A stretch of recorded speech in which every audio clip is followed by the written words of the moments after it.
অবশ্যই সাকিব খানের ছবি বরবাদটাকেই আমি ফার্স্ট প্রায়োরিটি দিচ্ছি। সাকিব খান কেন বাংলাদেশের নায়িকা নিয়ে কাজ করছেন এটা তো সাকিব খান ভালো বলতে পারবে, আমি কিভাবে বলবো? আপনি 100% আশায় যাবেন, পাবেন 1000। পজিশন সবকিছু, তার নিজের লুক, গেটআপ, সে যেভাবে নিজেকে চেঞ্জ করেছে এবং এখনো পর্যন্ত তার দর্শক জনপ্রিয়তা যেভাবে ধরে রেখেছে এবং দিনকে দিন বাড়ছে শাকিব খানের। আমার দেখা সব থেকে সুন্দর হিরো বাংলাদেশে না, আমি বাংলাদেশে ইন্ডিয়া মিডিয়া বলবো যে আমার দেখা সব থেকে সুন্দর হিরো শাকিব খান। সে আসলে মানে 3D স্ক্রিনে তাকে যেরকম লাগে, যারা পাবলিক দেখে, সে সামনাসামনি আমি তাকে যখন প্রথমে দেখেছিলাম সে এত সুন্দর, আমি নিজেই দেখে তারপর ক্রাশ খেয়ে গেছিলাম যে ও মাই গড, একটা হিরো এত সুন্দর হতে পারে, সে এতটাই সুন্দর, অসম্ভব সুন্দর, যতটা আশা করছি তার থেকেও বেশি সুন্দর।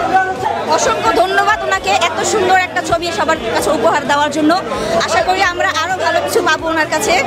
ও না এখনো পর্যন্ত বোধহয় ওকে পুতুল ভাবে, তাই জন্য ওকে প্রবলেম না, একদম না। তো কিন্তু আমি ওকে চটকাতে দিই এই জন্য, কারণ আমার মনে হয় ওদের বন্ডিংটা হওয়াটা ভীষণ প্রয়োজন।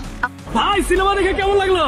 ভাই সিনেমা ইতিহাসে, বাংলাদেশের সিনেমা ইতিহাসে এরকম মুভি আর একটা বানাই যায় না। আপনি কাকে অ্যাপ্রিশিয়েট করবেন? পরিচালকের 100-তে 100 দেওয়া উচিত।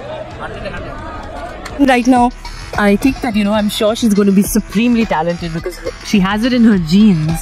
And I mean, she's looking amazing, she's looking gorgeous, and I truly believe that with her beauty and her talent. King খানকে আমি বেস্ট উইশেস জানাতে চাই।